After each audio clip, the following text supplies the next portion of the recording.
En Puerto Rico, la Fiscalía presentó a su perita de ADN, pero fue la defensa de Elvia Cabrera la que terminó celebrando los resultados.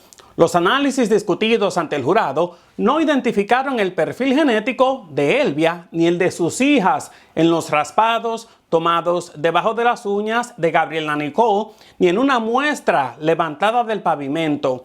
Tampoco se detectó ADN en la hoja del cuchillo encontrado en los alrededores de la residencia de Elvia. Ante estos resultados, la defensa tomó una decisión que llamó la atención. No contrainterrogó a la analista del Instituto de Ciencias Forenses. Según la licenciada Mayra López Mulero, la propia testigo presentada por la Fiscalía terminó favoreciendo la teoría de la defensa. ¿Pero qué significa realmente que el ADN de una persona no aparezca en determinadas piezas de evidencia? ¿La excluye completamente de los hechos o solo establece que no pudo ser vinculada genéticamente con esas muestras específicas? Esto lo analizamos en el informe de hoy. Iniciamos. Esto es Eni con Más, con Eni Pichardo. Gracias por acompañarme en esta nueva edición de Eni con Más. Feliz inicio de semana para todos ustedes. El 11º día del juicio contra Elvia Cabrera Rivera estuvo dominado por la prueba científica. Viviana Meléndez Vélez, analista del Instituto de Ciencias Forenses, declaró sobre aproximadamente 30 piezas examinadas durante la investigación por la muerte de Gabriela Nicole Prats Rosario. Entre ellas figuraban los raspados de ambas manos de Gabriela Nicole, una muestra levantada del pavimento, ropa, sandalias, objetos recuperados en la escena, muestras del automóvil de Elvia y un cuchillo encontrado fuera de su residencia. La perita explicó que los raspados de uñas y la muestra del pavimento fueron comparados con los perfiles genéticos de Elvia, sus hijas Antoniesca y Antiani y otras personas vinculadas con la investigación. El resultado final fue que la información genética recuperada en esas muestras correspondía únicamente a Gabriela Nicole. Por tanto, Elvia, sus hijas y las demás personas comparadas fueron excluidas como donantes del perfil encontrado en esas piezas específicas. Tampoco se detectó ADN en la hoja del cuchillo ni en varios de los objetos examinados. Pero la analista hizo una aclaración importante. La ausencia de ADN no demuestra necesariamente que un objeto nunca fue utilizado, tocado o relacionado con una persona. Antes de continuar con otros resultados y escuchar la reacción de la defensa, permítame pedirle algo que ayuda muchísimo a que esta cobertura independiente pueda seguir creciendo y llegando a más personas. Recuerde apoyarnos dejando su like, compartiendo este video, suscribiéndose a este canal en YouTube y active la campanita para recibir las notificaciones de todos mis informes. Y sígame también en TikTok para recibir las próximas actualizaciones de esta cobertura con información veraz, clara y oportuna. Durante el testimonio de Viviana Meléndez Vélez, también se discutió un perfil genético masculino que inicialmente no había sido identificado y que produjo una coincidencia en una base de datos federal con una persona identificada mediante el número 9948. En sala no se divulgó públicamente su nombre. La defensa sostuvo que los resultados presentados no establecieron un vínculo genético entre Elvia y las piezas principales discutidas durante el testimonio. Por esa razón, decidió no contrainterrogar a la perita. La licenciada Mayra López Mulero resumió su postura con esta frase, y cito: "No se puede reparar lo que no se ha roto". La abogada llegó incluso a describir a la perita de la Fiscalía como una testigo favorable para la defensa. Escuchemos sus declaraciones. Bueno, lo que pasa es que tú no tienes que reparar lo que no se ha roto. Y evidentemente esta testigo ha sido la testigo de defensa más prominente de este trámite. Y toda la prueba científica, tal y como yo les adelanté, está excluida, incluyendo el maldito cuchillo. Cuchillo que no tiene ninguna relevancia en este caso y que se trajo estrictamente para tratar de confundir. Pero gracias a Dios existe prueba empírica que no se puede manipular. Y es precisamente lo que ocurrió hoy ante los ojos de ustedes.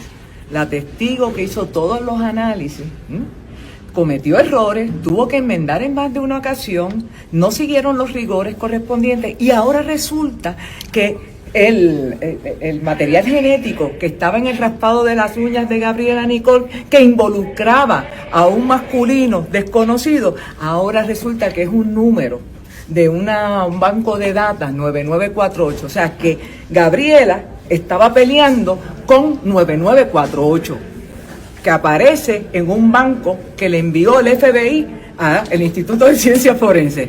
En serio, vamos. Esto es extremo.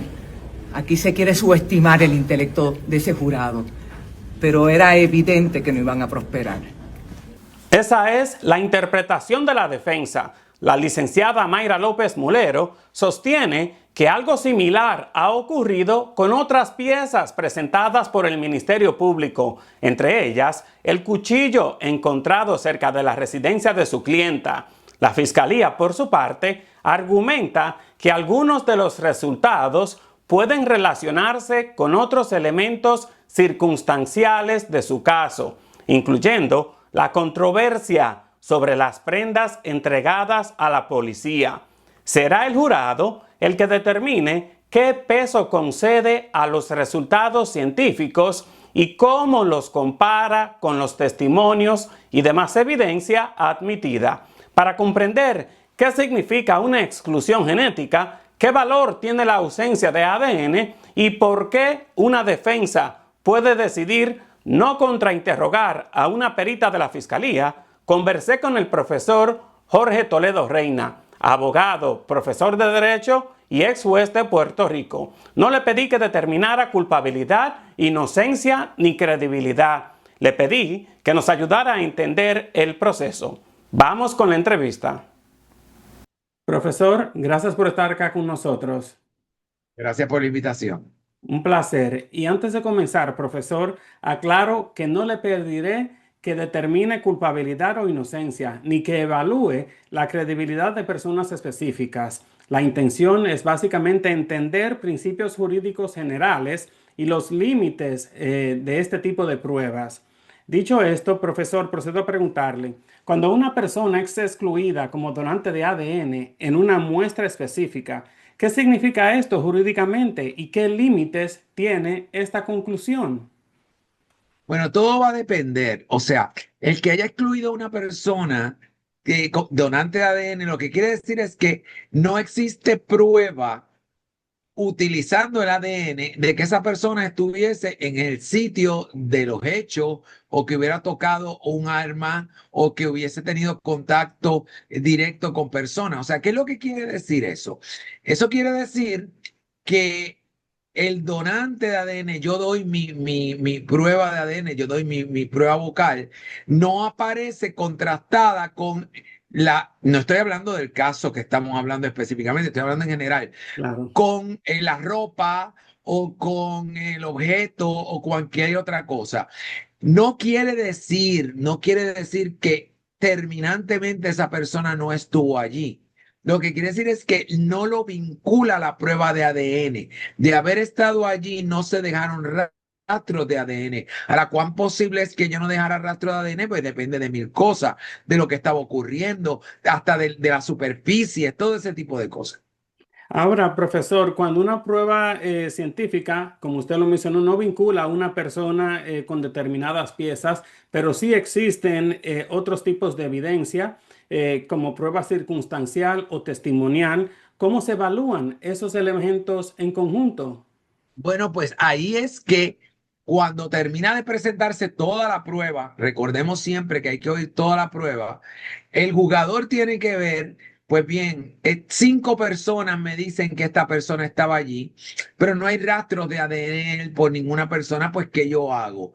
Pues tengo que evaluar la credibilidad de esas 5 personas que pueden estar diciendo la verdad, como pueden estar mintiendo. O sea, recuerda que lo de la prueba de ADN es una prueba vinculante o excluyente, pero eso no es determinante en un 100% de si contradice o no contradice la versión. Sí ha habido, por ejemplo, casos donde se imputa que tal persona estuvo en tal sitio, hizo tal cosa, tocó a la persona, la agredió, hasta la agredió sexualmente y su ADN no aparece por ningún lado, aparece el de otra. Pues mira, eso levanta banderas. Pero hay que ver la totalidad de la prueba. Como tú bien dices, hay una prueba circunstancial. A ver si le creo o no le creo a los testigos que ubican a la persona en el sitio de los hechos. Pero entonces, ¿qué factores generales se considerarían antes de hacer cualquier inferencia sobre una prenda u objeto que no produjo ADN? Bueno, primero hay que ver la cadena de custodia de ese objeto. Si ese objeto estuvo cuidado, si ese objeto estuvo sujeto a estar alterado, cuántas personas lo tocaron, cuántas personas lo llevaron, qué precauciones tuvieron, porque recordemos que el ADN está adherido ¿verdad? A la superficie, pero está sujeto también a que se pueda ser manipulado, se pueda ser alterado, que haya más ADNs de otras personas. Entonces, la cadena de custodia, la pureza con que se llevó a cabo el proceso es fundamental. Una vez analizado eso, entonces las conclusiones serán de acuerdo, como yo estoy explicando, a la prueba. Y sobre todo el rol de la persona que le están haciendo el ADN. Por ejemplo, yo puedo estar en mi casa y pagarle a una persona para que esa persona vaya 3 calles más abajo y mate a otra. Mi ADN no va a aparecer por ningún lado, porque yo no estuve en la escena del crimen. Pero si la imputación es que yo le pagué a una persona por cometer el delito, pues en este caso, no en este que estamos hablando, pero en ese caso, el que no haya prueba de ADN no es exculpatorio. Claro, si se me está imputando que yo tomé a la persona, que la rasgué, que la arranqué, que la golpeé, que hubo un forcejeo, pues hay más probabilidades que tenga que haber ADN. Pero entonces, profesor, si una prueba de ADN no arroja perfiles en determinadas prendas u objetos, ese resultado básicamente permite concluir por sí solo que esas piezas fueron lavadas, No, alteradas o sustituidas. no, no, no, para nada, para nada.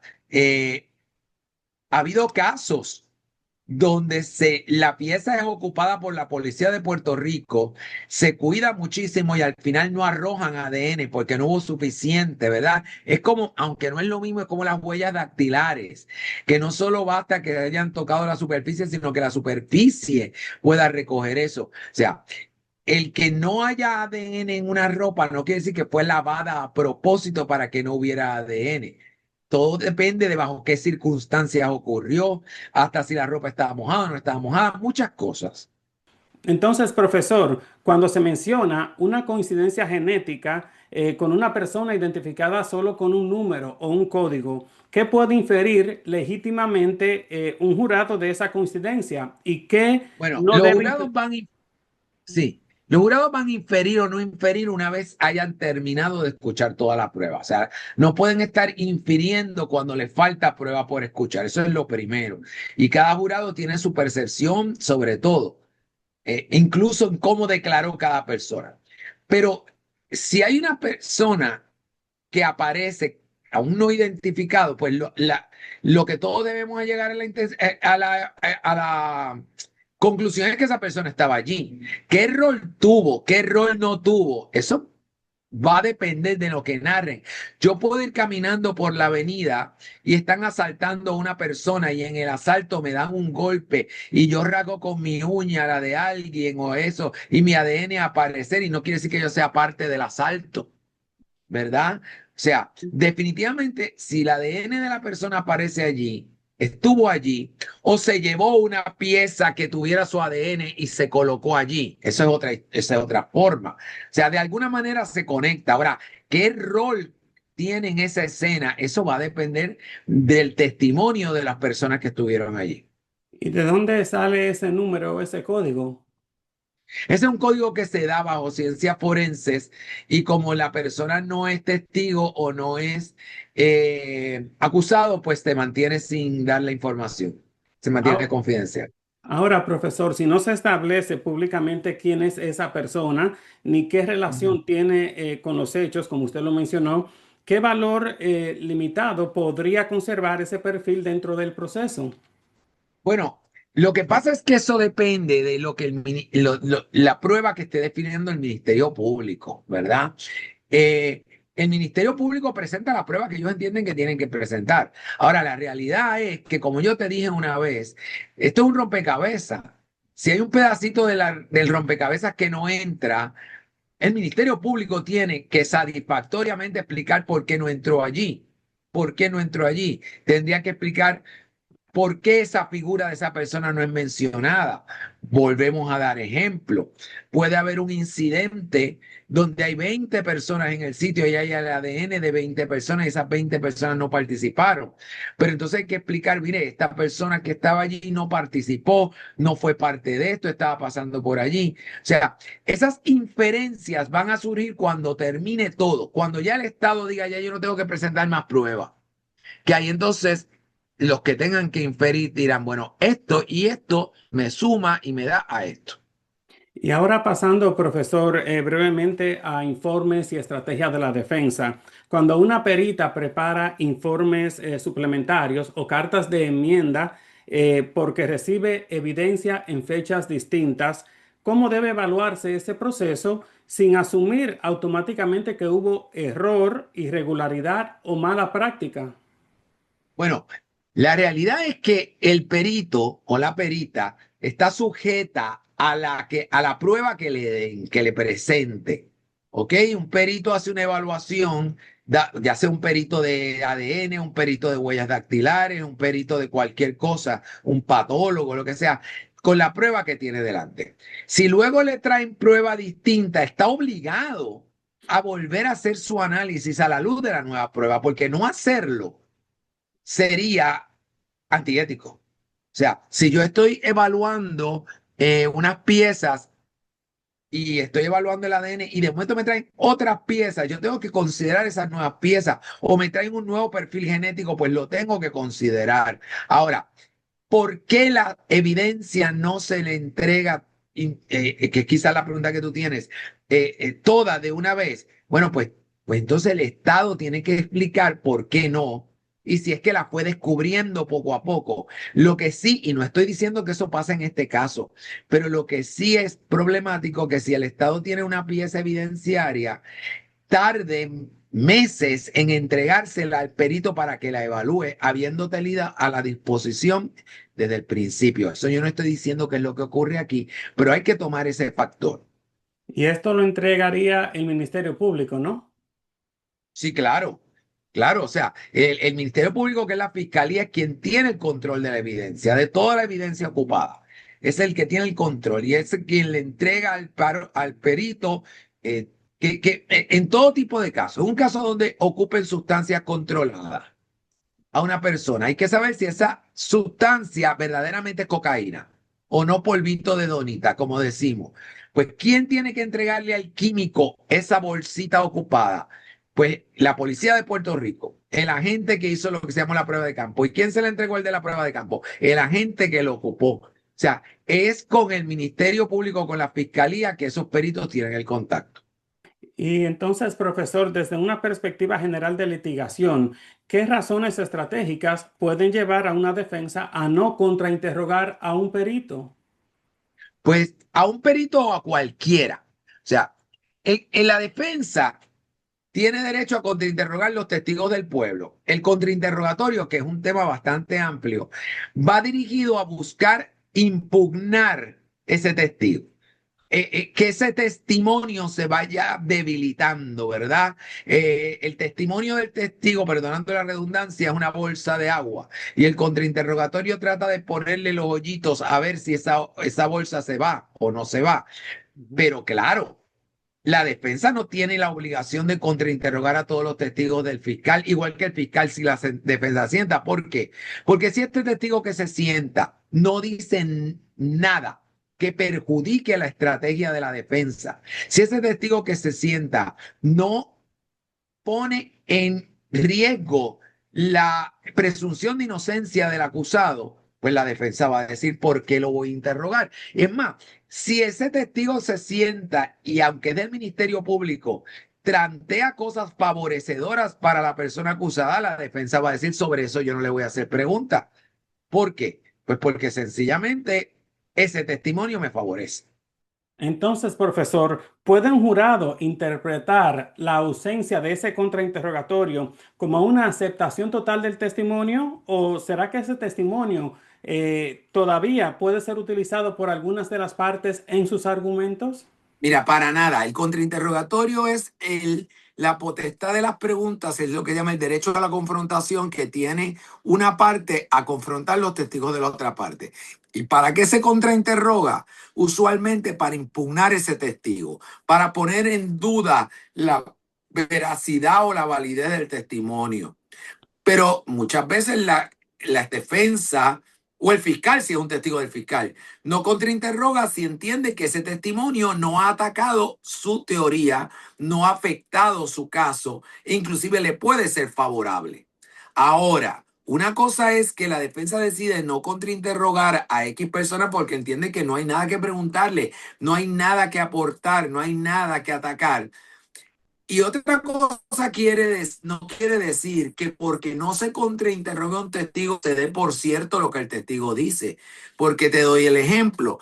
Yo puedo sentarme como testigo y decir que vi con estos ojitos un asalto y la cara del asaltante a 500 pies de distancia sin siquiera tener binoculares. Y la defensa no hacerme ninguna pregunta. Eso no quiere decir que el juzgador va a aceptar que eso es cierto.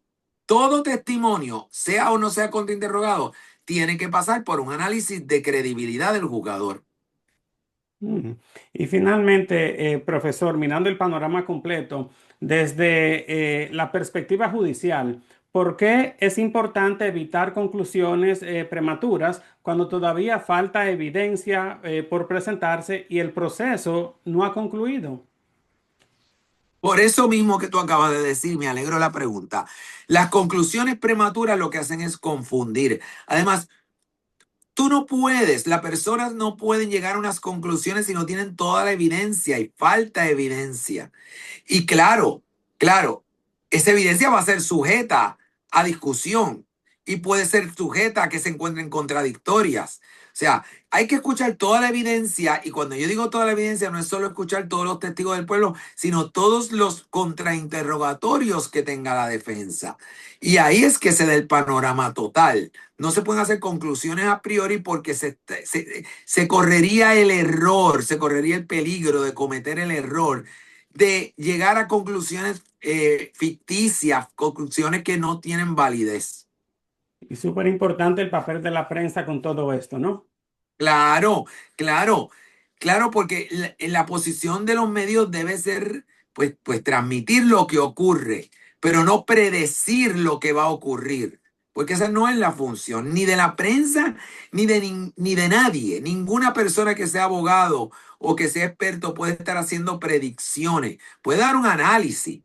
Pero predicciones, ya decidir que aquí el caso tiene tanta probabilidad o que no tiene tanta probabilidad, no, eso yo no lo creo viable. Y es precisamente lo que estamos haciendo con usted y con todos los expertos que conversamos nosotros. Agradezco Por eso mucho, es que las preguntas tuyas son muy claras y muy bien dirigidas. y agradezco mucho su tiempo y su colaboración, profesor. Bien, pues gracias a ti y buenas tardes.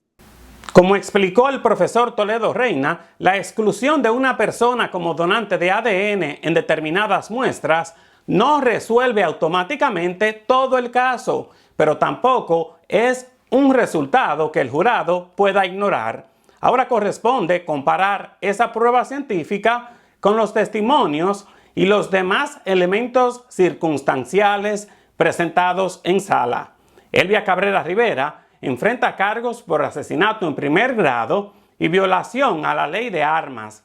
Se presume inocente hasta que el jurado determine lo contrario, más allá de dudas razonables. Y la pregunta para ustedes es, ¿qué debería pesar más ante el jurado? ¿Los resultados de ADN o los testimonios circunstanciales? Compartan sus opiniones con respeto y ayúdenme a llevar esta cobertura a más personas compartiendo este video. Recuerden también dejar su like, suscribirse a Eni con Más, activar la campanita de notificaciones y seguirme en TikTok para recibir las próximas actualizaciones. Yo soy Eni Pichardo y nos vemos en la próxima edición.